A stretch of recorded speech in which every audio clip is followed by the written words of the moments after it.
श्री गुरुभ्यो नमः। 5वें दिन की सुंदरकांड की कथा में आपका स्वागत है। यदि अब तक आप यहां पहुंच चुके हैं और आप इस कथा का आनंद उठा रहे हैं तो हमारे चैनल अनलर्न विद आशीष को सब्सक्राइब जरूर करें और अपने मित्रों को, अपने परिवारजनों को भी हमारी वीडियोस भेजें ताकि वो भी इस कथा का लाभ उठाएं। अब तक की सुंदरकांड की कथा में हमने ये चर्चा की कि हनुमान जी किस प्रकार समुद्र को पार करके लंका पहुंचते हैं, विभीषण जी से मिलते हैं।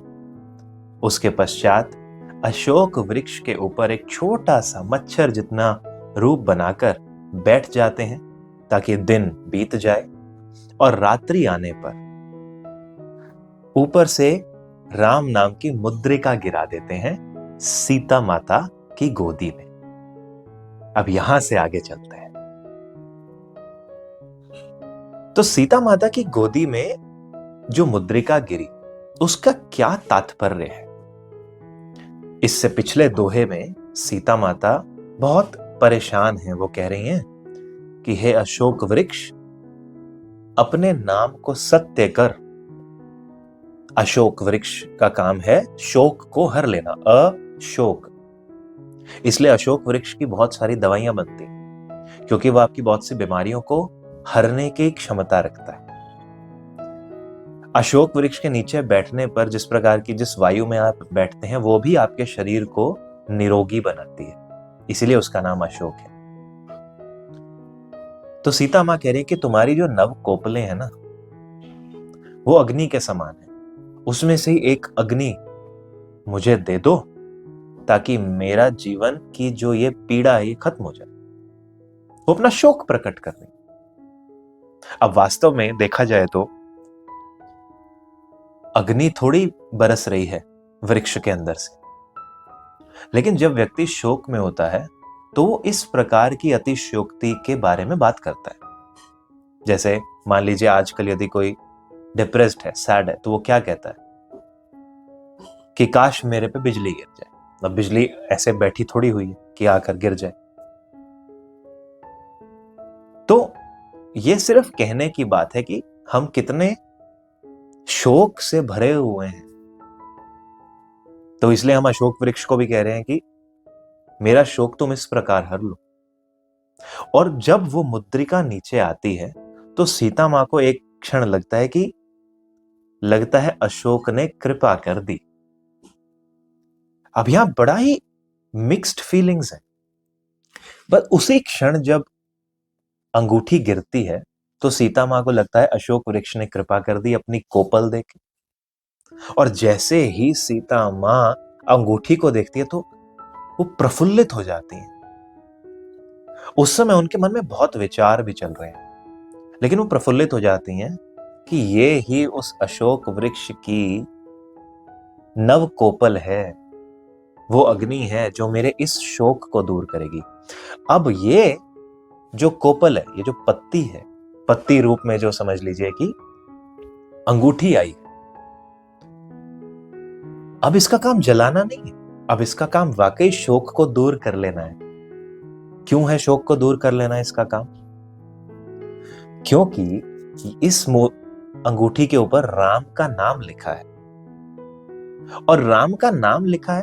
अब सीता मां सोच रही है कि ये जो बनाई गई थी ना, ये तो बड़ी विशिष्ट तरीके से बनाई गई थी, इसको कोई भी कॉपी नहीं कर सकता।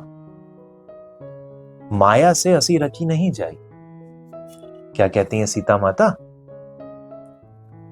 जीती को सकई अजय रघुराई, माया ते असी रची नहीं जाए। ऐसी अंगूठी माया से तो नहीं बनाई जा सकती। अब शक तो उन्हें हो रहा था। क्यों वो सोच कर रही थी इस प्रकार से? क्योंकि रावण हर प्रकार साम दाम दंड भेद का प्रयोग कर रहा है कि किसी प्रकार सीता माता मान जाए। अब यदि एक अंगूठी इस प्रकार की दिख गई तो उन्हें एक समय लगेगा कि कहीं ये मेरे साथ छल ना हो रहा। लेकिन वो अंगूठी कैसी है? राम नाम अंकित अति सुंदर, उस पे राम नाम लिखा हुआ, और ऐसा राम नाम नहीं लिखा हुआ है, वो राम का नाम वाली ही अंगूठी है। अब ये कौन सी अंगूठी है? ये अंगूठी है जो सीता माता को उनके विवाह के समय श्री राम ने दी थी, उनको पहनाई थी। अब यहां सोचने वाली बात यह है कि पहनाई तो भगवान राम ने सीता माता को थी, अंगूठी लेकर हनुमान जी आ रहे हैं राम जी से, तो राम जी के पास कैसे पहुंची ये अंगूठी? अब अपने नाम की स्वयं तो वो नहीं पहनेंगे ना, अपने नाम की तो वो अंगूठी पहनाएंगे। जब शादी होती है, मेहंदी रचती है, तो स्त्री के हाथ में वो अपना नाम थोड़ी लिखती है, वो तो अपने पति का नाम लिखती है। तो किसी और नाम को आप धारण करते हो, खुद नहीं धारण करते कि हाँ जी राम नाम की मूर्ति भगवान राम ने खुद ही बनाई और खुद ही पहन ली, नहीं है तो नहीं है। तो इसका प्रसंग बड़ा सुंदर आता है कि जब भगवान राम अयोध्या से निकले और निषाद राज गुह की नगरी में पहुंचे, तो निषाद राज को उन्होंने कहा कि अब हमें आगे वन में जाना है, तुम हमें कोई नैया का प्रबंध कर दो। अब वहां पर ढेर सारी नाव थी, ढेर सारी नाव थी। तो उसमें से एक केवट ही ऐसा था जिसकी नाव में भगवान राम बैठना चाहते थे और वो अंतिम छोर पर था। अंततः वो उस केवट तक पहुंचते हैं और कहते हैं, केवट भाई तुम हमें गंगा पार करा दो। केवट कहता है, मैं तो नहीं कराऊंगा। अभी बड़ा सुंदर संवाद चल रहा है, ऐसे तो बहुत सारी नाव है। निषाद राज गुह वो तो राजा हैं अपने राज्य के, ये केवट इत्यादि सब उनके अंडर में ही आते हैं। वो तो किसी भी केवट को बोल सकते हैं कि नहीं तुम्हें जाना हो, लेकिन भगवान राम ऐसा करने नहीं दे रहे। वो कह रहे हैं मुझे तो इसी केवट के साथ ही जाना है। तो उन्होंने पूछा कि भाई क्यों नहीं जाना तुम्हें हमारे साथ, क्यों हमें गंगा पार नहीं करा रहे हो तुम? तो केवट बड़ी भोली वाणी में बोलता है कि मैंने सुना है तुम्हारा पैर का स्पर्श पाते ही एक पत्थर एक सुंदर नारी के रूप में बन गई। उसने सुना होगा कि ये जब विश्वामित्र जी के साथ वनों में जा रहे थे तो भगवान राम ने अहिल्या को इस प्रकार से तार दिया था कि वो पत्थर होके रहने का उन्हें शाप मिला हुआ था। जैसे ही प्रभु राम का चरण लगा वो वापस से अपने रूप में आ गई, तर गई। अब केवट ठिठौली कर रहा है, क्या कह रहा है? वो कह रहा है अब तुम्हारे तो बड़े अजीब से पैर हैं, मैं तो घर का पालन पोषण करता हूं अपनी इस नाव से, तुम्हारा पैर से अगर कोई पत्थर नारी बन गया तो मेरी तो लकड़ी की नाव है, तुम पत्थर को नारी बना दे रहे हो, लकड़ी की नाव को क्या करोगे? मान लो लकड़ी की नाव भी नारी बन गई, मेरे पास तो एक नारी है ही, दो दो नारियां कैसे संभालूंगा मैं और पालन पोषण करूंगा कहां से? आमदनी अठन्नी, खर्चा रुपये। वो ये क्यों कर रहा है? केवट इसलिए कर रहा है क्योंकि केवट चाहता है कि किसी प्रकार से वो भगवान राम के चरण पखार ले, उनके चरण धो सके, वो तर जाए, उनके चरणों का चरणामृत ले सके, और अपने लिए नहीं, अपने पूरे कुनबे के लिए, अपने पूरे परिवार के लिए। और फिर केवट ने बड़ी समझदारी का यहां पे प्रसंग दिया है कि केवट कहता है ठीक है मैं तुम्हें पार करा दूंगा, लेकिन मेरी एक शर्त है, मैं तुम्हारे पैर धोऊंगा, रगड़ रगड़ के धोऊंगा, अच्छे से मैं इस बात की पुष्टि करूंगा कि तुम्हारे पैर मुझे कुछ नहीं कर रहे। अगर मेरे को कुछ हो गया तो फिर तो तुम पार जा नहीं पाओगे, और अगर मुझे कुछ नहीं हुआ तो मुझे विश्वास हो जाएगा कि तुम मेरी नाव को भी कुछ नहीं करोगे अपने जादू भरे पैरों से। मेरी छोटी सी है नाव, तेरे जादू भरे पांव, मोहे डर लागे राम, कैसे बिठाऊं तुम्हें नाव में? जब पत्थर की बन गई नारी, ये तो लकड़ी की नाव हमारी। तो उसने पैर धोए। उन्होंने कहा, हाँ अब ठीक है, चरणामृत लिया, सब कुछ किया, अब मैं तुम्हें बिठा सकता हूं। अब धीरे धीरे से नाव चलाता है, बड़ा प्रेम मगन हुए जाता है। राम बैठे रहे, नहीं जाए वन में, बैठे रहे मेरी नाव, इस प्रकार मन में भाव भरते हुए नाव को चलाता है, नैया को गंगा के पार उतार देता है। अब भगवान राम नाव से उतर गए। अब पेमेंट तो करनी पड़ेगी, पैसे उनके पास है नहीं, क्योंकि घर से तो वो वन के लिए निकले थे, कोई संपदा नहीं ले जा सकते थे, राज्य की संपदा तो कोई नहीं ले जा सकते थे। लेकिन घर से जो माताएं हैं, जो विश्वामित्र की पत्नी है, जो गुरु मां है, उन्होंने सीता मां को आदेश दिया था कि तुम बिना आभूषणों के वन में नहीं जाओगी, तुम सुसज्जित ही जाओगी।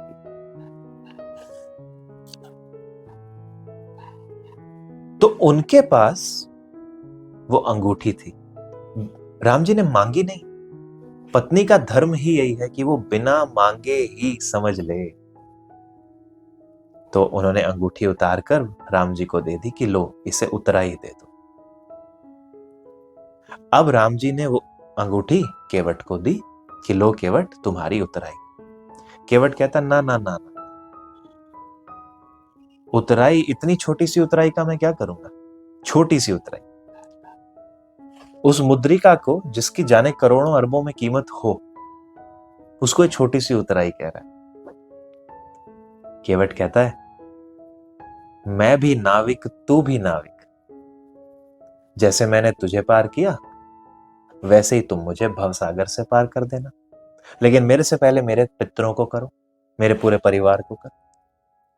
बहुत समझदार था कि आज तो ये ऐसा लाभ का अवसर मिला है, आज तो पूरा लाभ ले ही डालता हूं।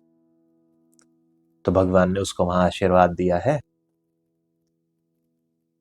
और वो मुद्रिका अपने पास ही रख ली, वापस देने की आवश्यकता ही नहीं पड़ी। वही ये मुद्रिका है जो इस समय भगवान राम ने हनुमान जी को दी है और वो सीता जी के पास लेकर आए। मुद्रिका यहां पर एक और भी बहुत उत्तम कार्य कर रही है। अब सीता माता को तो यह बात पता नहीं है कि ये कौन व्यक्ति आया है हमारे सामने। हो सकता है ये कोई रावण का ही भेजा हुआ मायावी हो, तो कोई ना कोई इस प्रकार की निशानी तो चाहिए, चिन्ह तो चाहिए, जो इस बात का सीता मां को विश्वास दिला सके कि यह व्यक्ति सत्य व्यक्ति है। अब यहां एक और बड़ी अच्छा प्रश्न उठता है। कुछ लोग पूछते हैं इस प्रकार की, जब राम जी का कार्य करने हनुमान जी आए हैं तो उन्होंने मच्छर जैसा छोटा सा रूप बना लिया। अब मच्छर तो कितना होता है, बहुत छोटा होता है ना। फिर अंगूठी कहां थी, अंगूठी भी क्या छोटी हो गई। तो इसके रामचरितमानस में भी एक गूढ़, एक छुपा हुआ उत्तर है इसके लिए, और रामचरितमानस से अलग रामायणों में भी इसका उत्तर है। इसका उत्तर है हनुमान चालीसा में। हनुमान जी को बोला गया है अष्ट सिद्धि नव निधि के दाता, और यह आशीर्वाद भी उनको सीता माई ने दिया हुआ है, असवर दीन जानकी माता। जब सीता मां ने आशीर्वाद दिया है, इसका यह अर्थ नहीं है कि किसी समय पर आकर आशीर्वाद दिया है, क्योंकि सीता मां हमेशा ही है, नारायण की पत्नी है, वो आशीर्वाद तो हमेशा ही देंगी। तो हनुमान जी अष्ट सिद्धि और 9 निधियों के दाता हैं। उसमें ये अष्ट सिद्धि क्या है, 8 सिद्धियां, 8 शक्तियां क्या है हनुमान जी की। पहली शक्ति है अणिमा। अणिमा का अर्थ है अपना रूप जितना छोटा चाहे बना लेने की शक्ति। दूसरी शक्ति है महिमा, अपना रूप जितना बड़ा बनाना चाहे उतनी बड़ा बनाने की शक्ति। तीसरी सिद्धि है गरिमा। गरिमा का अर्थ है अपना वजन कितना भी बढ़ाना चाहे बढ़ा सकते हैं। अच्छा, आकार बढ़ाना और वजन बढ़ाना दो अलग बातें। एक गुब्बारा जिसमें बहुत हवा भरी हो और उतने ही साइज का एक लोहे का पदार्थ, दोनों के वजन में अंतर है चाहे साइज सेम हो। चौथी सिद्धि है लघिमा। लघिमा का अर्थ है अपने वजन को इतना हल्का कर लेना कि वायु से भी हल्का कर सके और कहीं पर भी फटाफट पहुंच सके। जैसे जो बलून्स होते हैं, एयर बलून जो आकाश में उड़ते हैं, बड़े बड़े होते हैं, लोगों को लेकर जाते हैं, तो वो हवाई जहाज के जितने भारी नहीं होते, वो हल्के होते हैं। हालांकि उसके अंदर और भी जो गैसेस हैं वो उसको ऊपर की तरफ धकेल रही हैं, लेकिन प्रिंसिपल यही है कि हनुमान जी की सिद्धि ये है कि वो अपने वजन को भारी से भारी भी कर सकते हैं ताकि कोई हिला ना सके, और हल्के से हल्का भी कर सकते हैं कि कहीं भी फटाफट से जा सके। समुद्र लांघा है उन्होंने, शरीर बड़ा कर लिया और वजन कुछ भी नहीं। पांचवी सिद्धि है उनकी प्राप्ति। प्राप्ति का अर्थ है जो आप चाहें वो उसी समय प्राप्त कर लें और हर जीव जंतु की भाषा को समझ लेना, यह प्राप्ति सिद्धि है। छठी सिद्धि है प्राकाम्य। प्राकाम्य का अर्थ है कहीं पर भी, सिर्फ पृथ्वी लोक पर नहीं, कहीं पर भी आसानी से आ जा सकना। पृथ्वी लोक, पाताल लोक, आकाश, कहीं पर भी। प्राकाम्य का और भी एक अर्थ है जल के अंदर कितनी भी देर तक सांस की परवाह किए बिना बैठे रह सकने की शक्ति। सातवीं ईशित्व। ईशित्व का अर्थ है डिवाइन पावर्स, दैवीय शक्तियां, यानी जितनी भी शक्तियां देवों में है, अग्निदेव की शक्ति, वायुदेव की शक्ति, शनि देव की शक्ति, जितनी भी शक्तियां देवों की शक्तियां, उन पर भी अधिकार है हनुमान जी का। और आठवीं सिद्धि है वशित्व। खुद की और किसी की भी सेंसेस को कंट्रोल करना, वश में कर लेना, यह भी हनुमान जी की एक सिद्धि है। अब जो हनुमान जी के पास आठों सिद्धियां हैं, इन आठों सिद्धियों के बल पर वो अपने शरीर का और अपने मन का जैसा चाहते हैं वैसा प्रयोग कर पाते हैं। तो जब वो लंका में आ रहे थे, अपना आकार छोटा करने के साथ उन्होंने अपने कपड़ों का भी आकार छोटा किया और मुद्रिका का भी आकार छोटा किया गया। ये एक एक्सप्लेनेशन है इसका। दूसरा एक्सप्लेनेशन है माया से असी रची नहीं जाई। माया से इस प्रकार की अंगूठी बनाई नहीं जा सकती, यानी यह अंगूठी अपने आप में दैवीय अंगूठी है। इस मुद्रिका को दोबारा नहीं बनाया जा सकता, इसकी अपनी शक्ति है। तो जब स्वामी एक अंगूठी दे रहे हैं जिसमें उनकी ही शक्ति विराजमान है, तो वो अंगूठी उस शक्ति से स्वामी के विरुद्ध थोड़ी चलेगी, वो तो उनके अनुसार ही चलेगी। तो ये भी इसका एक रहस्य है कि किस प्रकार वो अपना शरीर छोटा करते हुए भी अंगूठी को साथ में ले आए। उसके बाद राम, अब जानकी मां सोच रही है ये क्या हो गया, ये क्या हो गया, उनको कुछ समझ नहीं आता। अब ये समय हनुमान जी ने उचित जाना और फिर वहीं से ही, वहीं बैठे हुए उन्होंने कहा, राम दूत मैं मात जानकी, सत्य शपथ करुणा निधान की। मैं राम का दूत हूं माता, यह मुद्रिका मातु मैं आनी। मैं लाया हूं ये मुद्रिका, दीन राम तुम कह सही दानी। राम ने इसे निशानी के रूप में आपके लिए दिया है, मैं लेकर आया हूं इसको। तो अब सीता मां के मन में और अचरज कि मुद्रिका तो सत्य है, इस व्यक्ति को मैंने कभी देखा नहीं, और ये कह रहा है मैं करुणा निधान का दूत हूं, श्री राम का दूत हूं। समझ नहीं आ रहा। फिर सीता मां उनसे प्रश्न करती हैं कि ये नर और वानर की संग कैसा हुआ। तो हनुमान जी फिर पूरा विवरण उनको सुनाते हैं कि किस प्रकार आपकी खोज करते हुए भगवान राम लक्ष्मण जी सुग्रीव से मिले, किस प्रकार सुग्रीव के भाई वाली को भगवान राम ने मारा, और किस प्रकार फिर सुग्रीव ने अपनी सेना, जिसमें मैं भी उसका एक भाग हूं, चारों दिशाओं में आपकी खोज करने श्री राम की आज्ञा से भेजी। सारी कहानी उन्होंने सुनी।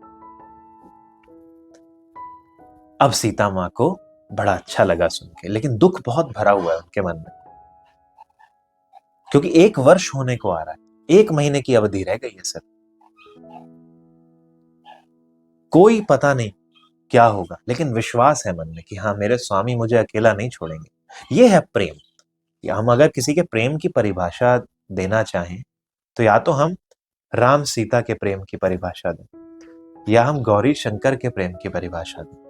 बस ये 2 ही ऐसे कपल्स हैं जिनसे आप सीख सकते हैं कि वैवाहिक जीवन में रहना कैसे होता है, एक दूसरे के प्रति सम्मान क्या होता है, एक दूसरे के प्रति विश्वास और प्रेम क्या होता है।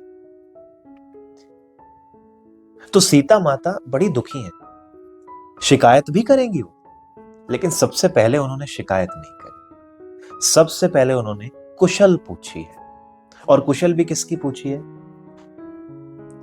अब आपका पति और आपका पुत्र दोनों ही यदि आपसे दूर हैं, तो आप पहले किसकी कुशल पूछेंगे? पुत्र की। तो लक्ष्मण जी तो उनके पुत्र समान है, क्योंकि लक्ष्मण जी की माता सुमित्रा जी ने ही वन जाने से पहले उन्हें यह बोला था कि मैं तेरी माता नहीं, मैं तो सिर्फ जन्मदात्री हूं, तेरे माता पिता तो वही दोनों है।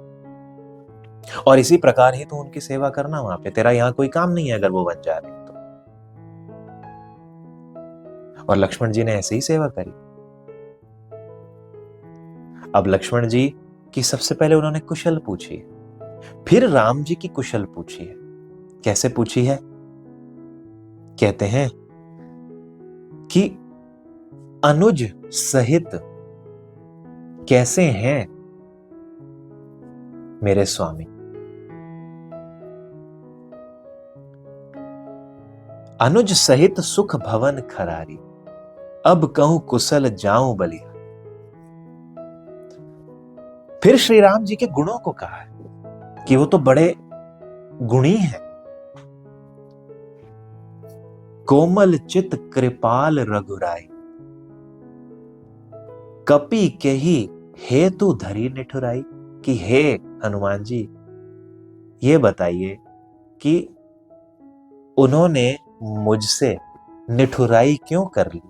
अब शिकायत करिए, निष्ठुरता क्यों कर ली है? क्या वो मुझसे नाराज है? इस प्रकार से उन्होंने अपने भाव को व्यक्त किया। कितना सुंदर विवरण है। ये जानती है वो बात, मनी मन की परेशान वो भी। मुझे नहीं पता कि उनका इस समय क्या हाल होगा। मैं ये जानती हूं कि उनको कोई हरा नहीं सकता, पर पत्नी रूप में है इस समय, लीला कर रही है। तो ये बहुत आवश्यक है कि वो अपने इमोशंस को भी मानवों की तरह ही दिखाएं।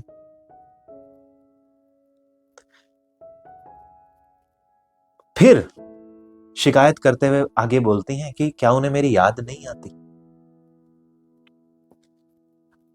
लेकिन वो ये नहीं कह रही है कि उनको तो मेरी याद ही नहीं आती, उन्होंने तो मुझे बुला ही डाला, छी छी। नहीं, भाव ऐसा है कि मैं उनकी प्रतीक्षा कर रही हूं। क्या उन्हें मेरी याद नहीं आती? उन्हें पता है कि वो आएंगे। यदि उन्हें यह बात पता ना होती तो वो वहां पर जीवित ही ना होती। सीता जी किसी भी समय अपनी किसी भी शक्ति को इन्वोक करके प्राण त्याग सकती हैं, लेकिन नहीं। जानकी जी को और भगवान राम को नर लीला करनी है और हमें यह बताना है कि जीवन कैसे जिया जाता है। और फिर माता सीता ने बहुत रोना शुरू किया, क्योंकि जब हमें कोई आशा की किरण मिलती है ना दुख होने के बाद, तो दुख के बांध टूट जाते हैं। मान लीजिए कोई बहुत दुखी है, लेकिन कोई रो नहीं रहा, लेकिन यदि उसको कोई गले लगाने वाला मिल जाए, फिर वो दबा के रोता है। अब ऐसे में हनुमान जी मां सीता को कहते हैं कि नहीं नहीं, ऐसा नहीं है माता। जनी जननी मानव जिय ऊना, तुमते प्रेम राम के दूना।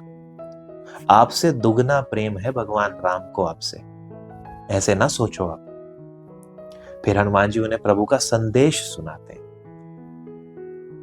क्या सुनाते हैं? बड़ा मार्मिक संदेश देते हैं। वो कहते हैं कि प्रभु राम ने कहा है कि सीता, अपने मन की तो मैं किसी से कह भी नहीं सकता, इसलिए अपने मन में ही दबाए रखता हूं। लेकिन मुझे ऐसा लगता है तुम्हारे बिना कि कुछ भी अच्छा नहीं है, कुछ भी अच्छा नहीं लगता। वो कहते हैं मेरा मन सिर्फ तुम में ही रहता है और इतने ही शब्दों में तुम मेरा प्रेम समझ लो। और ये सुनकर जानकी जी अपने शरीर की सुध बुध भूल जाती हैं, रोने लगती हैं, प्रेम से भाव विभोर हो जाती। अब यहां हर बात पे हनुमान जी सीता माता का डाउट दूर कर रहे हैं, उनका शक दूर कर रहे हैं। कैसे कैसे कर रहे हैं? वो कहते हैं लो अंगूठी ले। फिर कहते हैं मैं राम का दूत हूं। फिर उन्होंने वो कथा सुनाकर उसकी पुष्टि करते हैं। फिर भगवान राम के वचनों को भाव से कहते हैं। फिर कहते हैं कि अबई मातु में जाऊं लवाई, प्रभु आयसु नहीं राम दोहाई। आपको मैं अभी के अभी लेके जा सकता हूं, लेकिन मुझे भगवान राम की आज्ञा नहीं है इस काम को करने के लिए। तो आप थोड़े दिन और बस प्रतीक्षा करें, वो वानरों के साथ आएंगे और आपको लिवा ले जाएंगे। रावण का वध करने के साथ साथ भगवान राम को वहां बहुत से देवता जो बंदी थे, जो बहुत से दास चुरा रखे थे, जबरदस्ती बना रखे थे रावण ने, उन सब को उन्होंने मुक्त करना था। और यदि ईश्वर सिर्फ अपनी पत्नी को ही बचाकर ले जाए, फिर वो ईश्वर कैसे? उनका कार्य तो बड़ा है, पत्नी तो निमित्त मात्र है, दुष्टों का संहार करने का वो निमित्त है। तो इसलिए सीता मां को लेकर जाने की आज्ञा नहीं है, सिर्फ पता लगाने भर की आज्ञा है। तो मां सीता कहती हैं कि यार तुम तो बहुत छोटे हो इतने से, और वो वानर भी छोटे छोटे ही होंगे, ये राक्षस तो उनको आहार की तरह खा जाते हैं, कैसे तुम इन राक्षसों से लड़ोगे? देखो कितने बड़े बड़े राक्षस आसपास सो रहे हैं। फिर हनुमान जी अपना विराट रूप प्रकट करते हैं, जो उनका असली रूप है, विशालकाय। मोहे मोरे हृदय परम संदेहा, सुनी कपि प्रगट कीन निज देहा।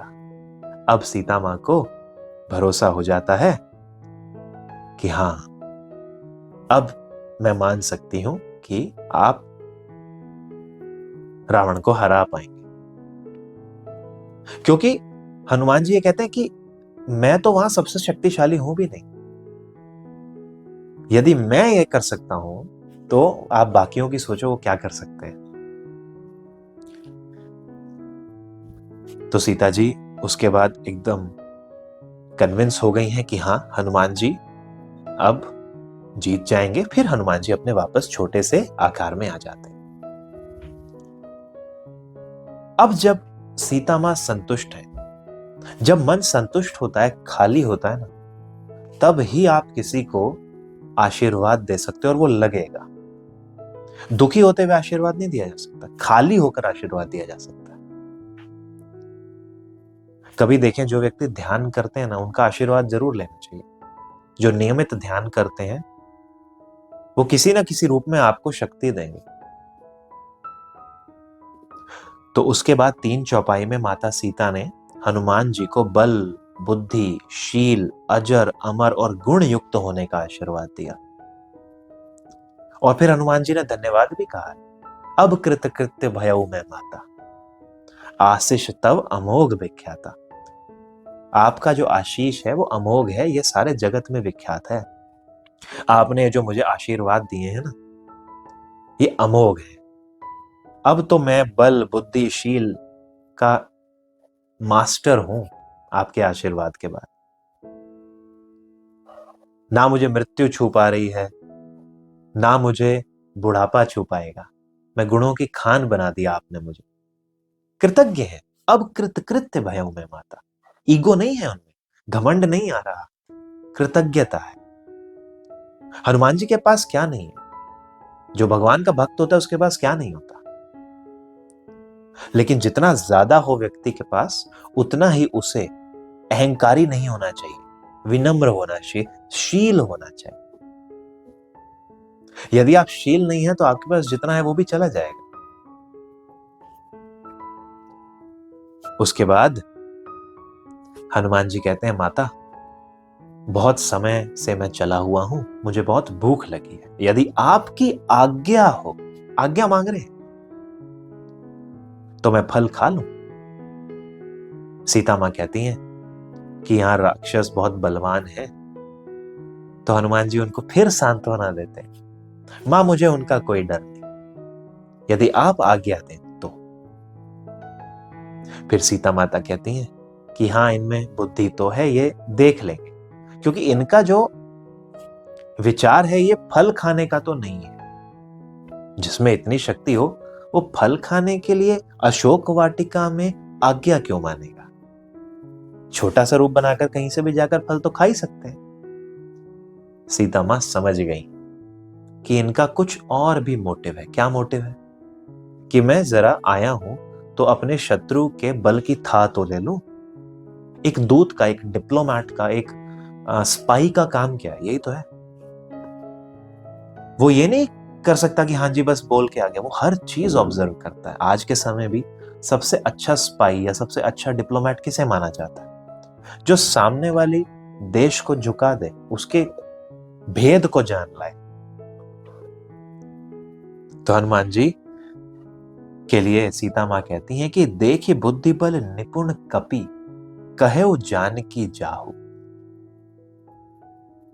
रघुपति चरण हृदय धरो। भगवान का नाम अपने हृदय में धरो हे हनुमान, तुम बल बुद्धि के निधान हो, निपुण हो, तात मधुर फल खाओ। तात। अच्छा, यहां पर मां सीता ने हनुमान जी को तात कहा है। तात बड़ा सुंदर शब्द है। तात अपने ज्येष्ठ पुत्र के लिए यूज होता है। वैसे तो विधान यह है कि ज्येष्ठ पुत्र का नाम लेना नहीं चाहिए। अभी आजकल लेते हैं, विच इज ओके, उसमें कोई प्रॉब्लम नहीं है, क्योंकि समय के अनुसार बदलाव आता है। लेकिन भाव इस प्रकार का है कि बड़े पुत्र का नाम लेना नहीं चाहिए। इसके लिए बहुत से कारण शास्त्रों में बताए गए हैं, किसी और समय इस बारे में बात करेंगे। तो यहां पर भी उनको तात कहा है, पुत्र के समान,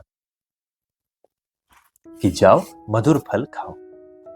अब हनुमान जी शुरू करते हैं फल खाना, और फल खाने के साथ साथ अशोक वाटिका को उजाड़ने लगते हैं।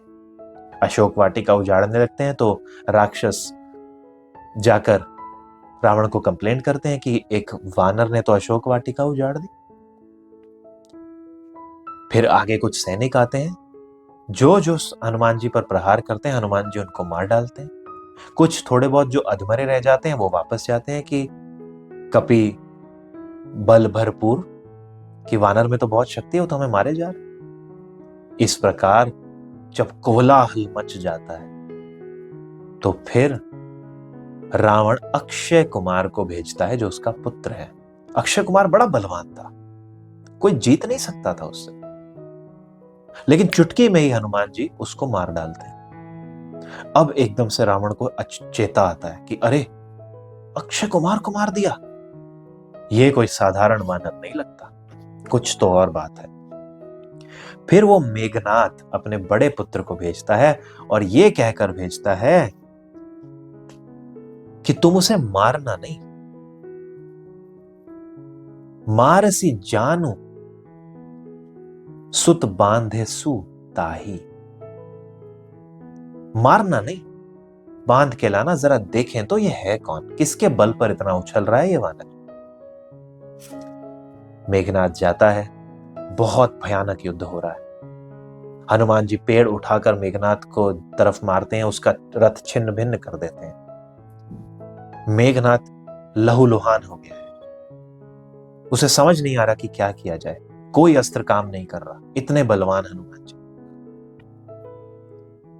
फिर उसके पास कोई और चारा नहीं रहता, वो ब्रह्मास्त्र चला देता है। अब ब्रह्मास्त्र अंतिम छोर होता है, एटम बॉम्ब की तरह है ब्रह्मास्त्र। लेकिन हनुमान जी को तो यह भी वरदान मिला है इंद्र से कि कोई भी अस्त्र उनका कुछ बिगाड़ नहीं पाएगा। यह बात हमने पहले दिन की कथा में बताई थी। और ब्रह्मा जी से भी वरदान मिला है कि तुम अमर हो, तुमको चोट नहीं आएगी। तो ब्रह्मास्त्र उनका क्या बिगाड़ लेगा। और जो ब्रह्मा राम के ही अधीन है, जिनका ये दूत है, तो ब्रह्मास्त्र उनका क्या बिगाड़ लेगा। अब ब्रह्मास्त्र सामने आ रहा है हनुमान जी के। हनुमान जी सोचते हैं यदि ब्रह्मास्त्र को मैं मानूंगा नहीं तो इसकी महिमा ही मिट जाएगी।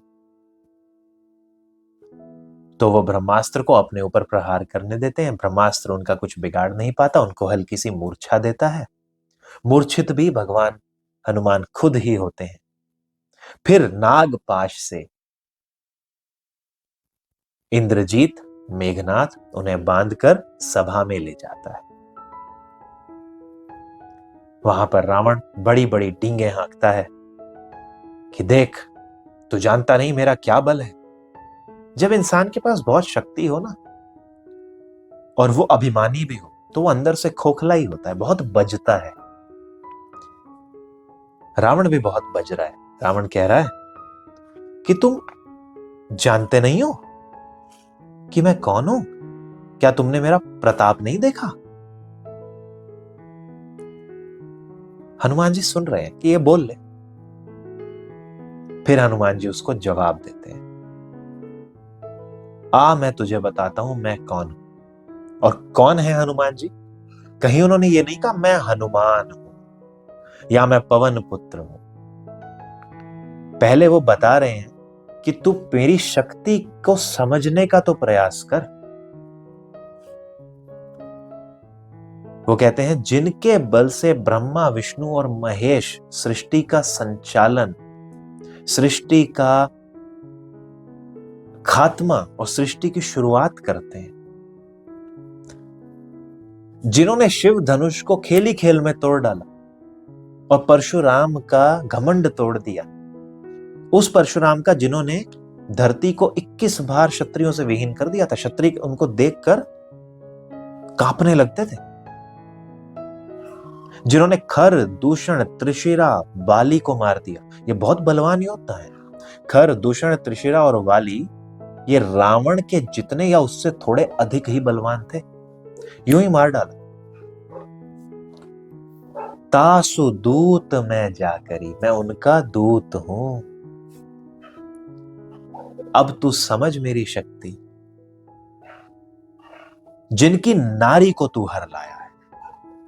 हरि आने प्रिय नारी। अब ये संवाद शंकर जी गौरी मां, भवानी मां को सुना रहे हैं, रामायण जो तुलसीदास जी ने लिखी। भगवान शंकर कहते हैं जासु नाम जपी सुनऊ भवानी, भव बंधन काटे नर ज्ञानी। जिनके नाम से भव के बंधन, बड़े बड़े बंधन कट जाते हैं, तासु दूत की बंध तरुआवा, प्रभु कारज लगी कपई बंधावा। उनको ये ब्रह्मास्त्र बांध सकता है क्या? या उनको कोई भी बांध के या बंदी बना सकता है क्या? खेल खेल में वो खुद ही बंदी बन गए हैं ताकि अपने प्रभु का कार्य कर सकें। और वो कार्य करने के लिए ही वो रावण के सामने इस समय खड़े होकर उसको ये बता रहे हैं कि तेरी कोई मर्यादा ही नहीं है, तेरी कोई शक्ति नहीं है, तूने बहुत बड़ा पाप कर दिया। पर फिर भी यदि आज भी तू चेत जाए और प्रभु राम से क्षमा मांग ले और उनकी पत्नी को वापस कर दे, तो भी तेरा कल्याण हो जाएगा, वरना तुझे और तेरे कुल को कोई नहीं बचा सकता। इस प्रकार शक्ति की वो वहां था ले रहे हैं। सभा अभी चल रही है और आने वाले थोड़ी देर में रावण को गुस्सा आएगा और वो हनुमान जी को मारने का आदेश देगा और विभीषण जी खड़े हो जाएंगे। इस बारे में अगले दिन की चर्चा करेंगे। आज के लिए कथा को यहीं विश्राम देते हैं। जय श्री राम।